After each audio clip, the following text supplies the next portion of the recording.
Welcome again to Let's Talk Advanced Chemistry, Chemistry 2 with Pastor Dan. We're going to do a quick review on formal charge, then we'll move on to the bond enthalpies that I talked about yesterday, and then we're going to practice those. I know I said we're going to do three straight concepts, but we're going to do the practice on those two before we do the last concept, molecular orbital theory, or MO. Again, real quick, like formal charge is a means to determine the charge associated with a covalent molecule. The charges of the total molecule should equal zero. So let's do an example here. Ammonia and H3. So we have 8 electrons, 5 from nitrogen, and 1 times 3, 3 for hydrogen. That gives us 8. All right. So nitrogen, that's our structure. So we have 1, 2, 3, 4, 5, 6, 7, 8. So when we do this, hydrogen has 1 valence electrons right here, the first column. We take 1 away from the bond, and there's no more electrons because that's all they have. It's at the bond, so that equals 0. So that one's 0. All the other hydrogens are also 0.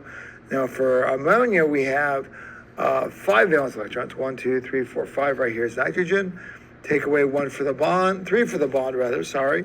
And then the 2 unbound electrons, that's also 0, 0, 0, 0, 0. That's 0 for the entire molecule structure. That's a correct structure. All right, now, next concept we're looking at is called bond enthalpies. Bond enthalpies are defined as the means to determine the enthalpy of a reaction based on the enthalpies of every bond in the reaction. Okay, I like these because I think they're cool to do. What we're going to need here is this sheet right here. This is called the bond enthalpy sheet. I pulled one out of a textbook I used to use. And here's a reaction. What we do is we write the reaction with the Lewis structures already done for them. And I didn't put the electrons on the outside. You know they're there. All right, so using that sheet right there, which I pulled up, okay, so we balance it up. We put 2 in front of the ethane, and we put a 7 in front of the oxygen, and we put 4 in front of the carbon dioxide and 6 in front of the water. That balances it up. All right, so what we do, we look over here in the sheet. Carbon to carbon is 348. There are 1, 2, 3, 4, 5, 6, but there's 2 of them. Actually, there's only 1 times 2, so I apologize.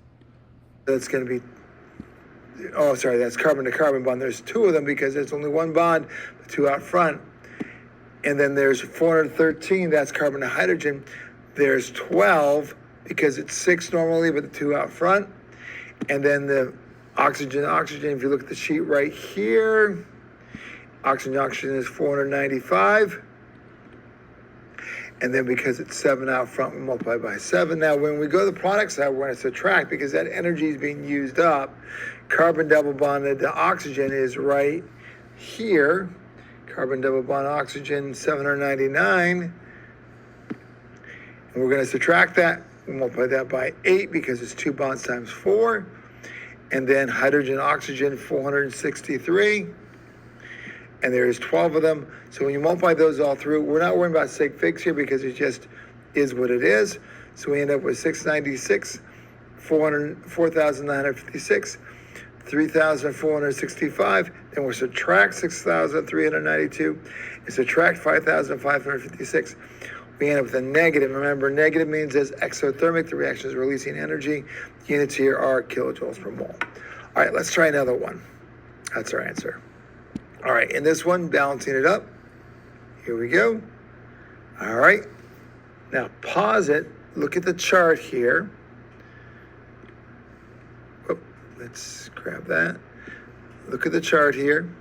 All right. Try it on your own. Here we go. So we're going to get 485 times 12.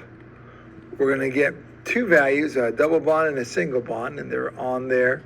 From sulfur double bond and sulfur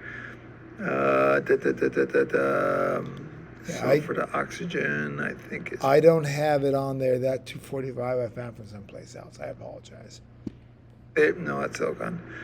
245.